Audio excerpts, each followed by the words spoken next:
দেখতে দেখতে দূর থেকে রামরতন শর্মা আসছে। চিৎকার করে উঠলো মাধবী, মা ওই দেখো বাবা আসছে। ছুটে গিয়ে বাবাকে জড়িয়ে ধরেছে। বাবা এত দেরি হলো কেন তোমার? ও বাবা। মাধবী, এত রাতে তুই ঘরের বাইরে বেরোলি কেন মা? জানিস না আমাদের গ্রামে রাতের বেলা বাইরে বেরোনো যায় না। বাবা, ডাকাতের ভয় করছো? না না না না, আমার কোনো ডাকাতের ভয় নেই বাবা। কেন রে মা? কেন জানো? আমার তো তুমি আছো। তোমার মতো বাবা থাকতে কি কেউ ডাকাতের ভয় করে? মাধবীকে জড়িয়ে ধরে রামরতন শর্মা কেঁদে উঠলেন। মাধবী, যে মেয়েটা আমাকে বিশ্বাস করে ডাকাতের ভয়কে উপেক্ষা করলো,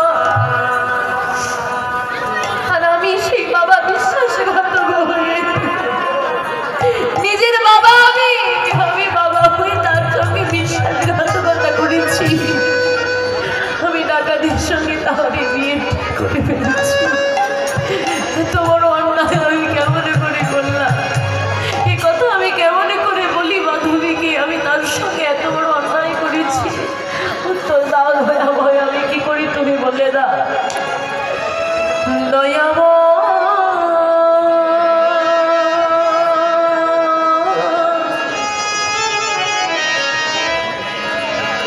এই কি তোমার লীলা,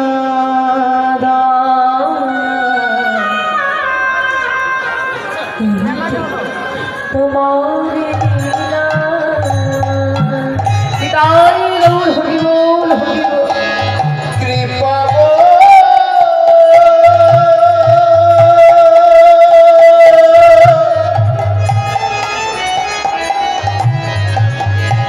এই কি তোমার লীলা দয়া, এই কি তোমার বিচার।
কারে করয় অবহেলা, এই কি তোমার পিতাই গৌর হরি বল, হরি বল। তোমার লীলা কৃপা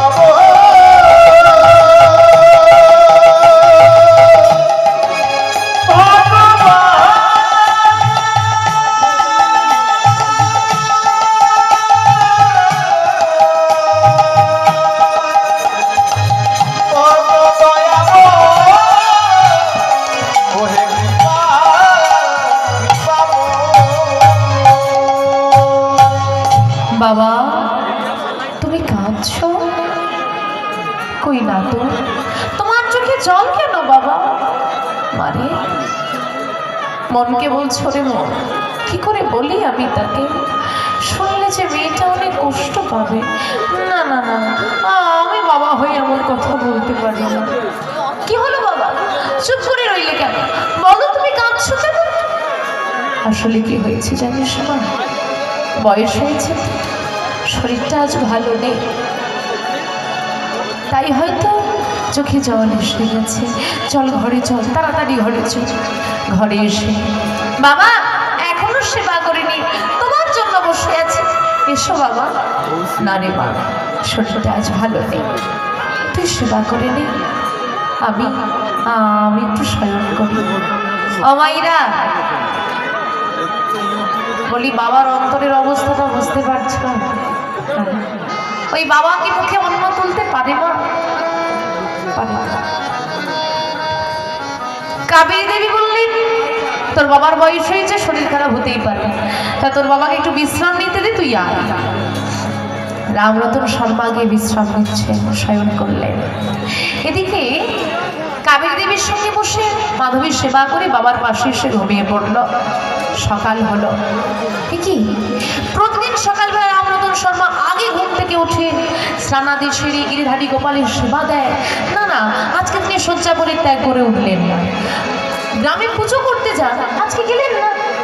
মধ্যাহ্নকালে সেবা হবে, ডাকছেন, সেবাও করছেন না, কারোর সঙ্গে কথা বলছেন না, বাইরে বেরোচ্ছেন না, গিরিধারী গোপালের সেবা দেয়, তাও করছেন না।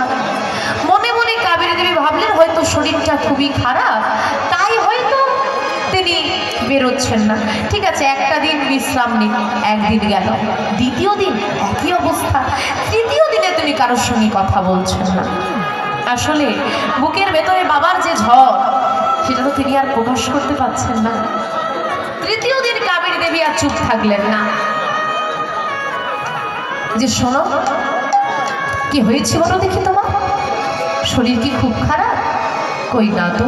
তাহলে তুমি কারোর সঙ্গে কথা বলছো না, গিরিধারী গোপালের সেবা দিচ্ছ না, গ্রামে পুজো করতে যাচ্ছ না, ঘরের বাইরে বেরোচ্ছ না, কি হয়েছে কি তোমার? কাবেরী, আমি তোমায় কিছু বলতে চাই, বলো না, কি বলবে বলো। আর যেই না কাবেরী দেবীকে বলেছে বলতে চাই, এমন সময় মাধবী এসে হাজির। যদিও বা চেষ্টা করলো বলবো, মেয়েটা চলে এলো। ও বাবা, তুমি আমায় বলো তো কি হয়েছে? ও, বুঝতে পেরেছি, আমার কি কোনো ব্যবহারে তুমি কষ্ট পেয়েছো বাবা? আমার কোনো কথাই কি তুমি আঘাত পেয়েছো? আমার যদি কোনো ভুল হয় তুমি আমাকে শাস্তি দাও, কিন্তু বাবা তুমি কিন্তু আমার থেকে মুখ ফিরিয়ে থেকো না। তুমি আমাকে আগের মতো আর ভালোবাসো না, তুমি আমাকে আর আগের মতো খাইয়ে দাও না, তুমি আমাকে স্বয়ং মাথায় হাত বুলিয়ে ঘুম পাড়িয়ে দাও না। বাবা আমার কি কোনো ভুল হয়েছে? আমি তোমার কাছে ক্ষমা চাইছি বাবা। জড়িয়ে ধরে মাধবীকে বলছি, ভুল তুই করিস, ভুল আমি করেছি, আমি তোর চরণে অপরাধ করেছি মাধবী। বাবা এমন কথা বলো না, কি হয়েছে আমায় বলো। আমি সেদিন গিয়েছিলাম ডাকাতের বিরুদ্ধে আলোচনা সভায়, ওই মোড়ল মশাইয়ের বাড়ি। হ্যাঁ, সেখানে কি হলো বলো। গ্রামবাসী সবাই ঠিক করেছে 7 দিনের মধ্যে যদি ডাকাতের বিয়ে দেওয়া যায়, ডাকাতি বন্ধ হবে।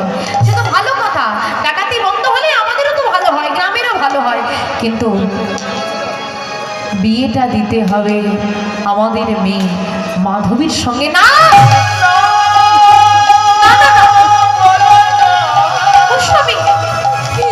তুমি কি বলছো? আমাদের একমাত্র মেয়ে মাধবী ছাড়া আমার ঘরে, আমার ঘর আলো করে আমার মধ্যে আসতেও নেই। এমন কথা বলো না। গ্রামবাসী বললো তোমাকে বিয়ে দিতে হবে, আর তুমিও চুপচাপ মেনে বাড়ি চলে এলে। সবে একবারও তাকিয়ে দেখলে নয় মেয়েটার মুখের দিকে। ওই মেয়েটার কি অপরাধ? কেন এত বড় সাজা তুমি ওকে দিচ্ছ? কি করবো আমি বলো? বিয়ে দিতে না পারলে 7 দিনের মধ্যে আমাদেরকে গ্রাম ছাড়তে হবে। এমন যুবতী মেয়েকে নিয়ে আমি কোন গ্রামে যাব, কোথায় যাব, কোন গাছতলায় গিয়ে বসবো? আমি আমার চিন্তা করতে পারছি না কাবেরী, তুমি আমায় বলে দাও, তুমি আমায় বলে দাও আমি কি করব। মা কাঁদছে, বাবা কাঁদছে।